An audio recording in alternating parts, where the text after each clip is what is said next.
திருச்சி மாவட்டம் ஸ்ரீரங்கம் தொகுதி அதிமுக வேட்பாளர் ஆர் மனோகரன் வீதி வீதியாக சென்று இரட்டை இலை சின்னத்திற்கு வாக்கு சேகரித்தார். அப்பொழுது அவர் பேசிய காட்சிகளை நாம் பார்க்கலாம்.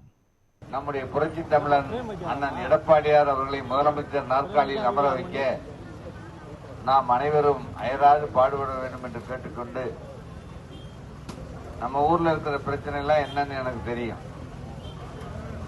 நான் இந்த ஊர் 40 வருஷமா பொது வாழ்க்கையில நம்ம ஸ்ரீரங்கம் முனிசிபாலிட்டியா இருந்த காலத்திலிருந்து, திருச்சிராப்பள்ளி மாநகராட்சியா இருந்த காலத்திலிருந்து, சட்டமன்றம் வரைக்கும் புரட்சி தலைவர் அம்மா அவர்களால் நகர்மன்ற உறுப்பினர், மாநகர்மன்ற உறுப்பினர், கோட்ட தலைவர், சட்டமன்ற உறுப்பினர் என்று ஒரு 40 ஆண்டு காலம் பொது வாழ்க்கையிலே ஈடுபட்டு நம்முடைய ஸ்ரீரங்கத்திலே மழைநீர் சேகரிப்பு திட்டம் தொடங்கிய போதும் சரி, ஆரணி சந்து பிரச்சனைகள் வருவதும் சரி, மதில் சுவர்கள் இடிந்து விழுகின்ற அந்த காலத்திலும் சரி, காவிரியிலும் கொள்ளிடத்திலும் வெள்ளம் வருகின்ற போதும், கோடை காலத்தில் குடிநீர் பிரச்சனை வருகின்ற போதும் சரி, நம்முடைய மக்களோடு மக்களாக நானும் உங்களோடு பயணித்திருக்கிறேன்.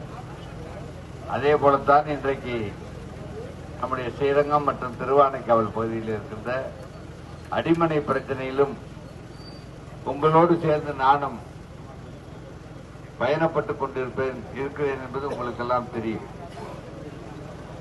நம்ம ஊர்ல இருக்கிற மக்கள்கிட்ட நம்ம கேட்கிறப்போ அவர்கள் சில குறைபாடுகளை சொல்லி இருக்கிறார்கள்.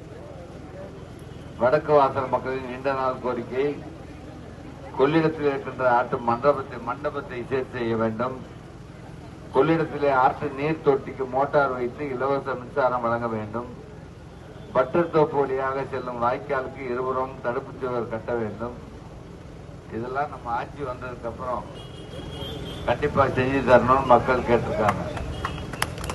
இதை விட முக்கியமான கோரிக்கை, நம்ம கொள்ளிடம் வடக்கு வாசல்ல இருந்து நொச்சிய வரை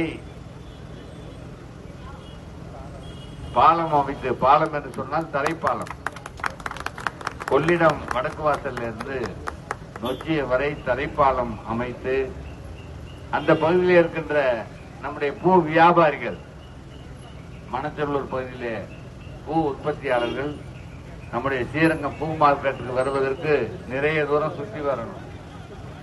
அதனால அது அம்மா இருக்கிறப்போ நம்ம முயற்சி பண்ணோம்.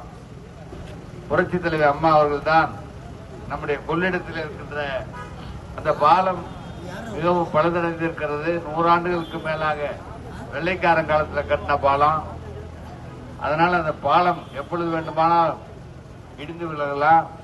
மாற்றுப்பாதைக்காக பக்கத்திலே ஒரு பாலம் அமைக்க வேண்டும் என்று சொல்லித்தான் அன்றைக்கு 70 கோடி ரூபாய் செலவிலே அந்த கொள்ளிடம் மேம்பாலம் கொள்ளிடம் சாலை அமைக்கப்பட்டது.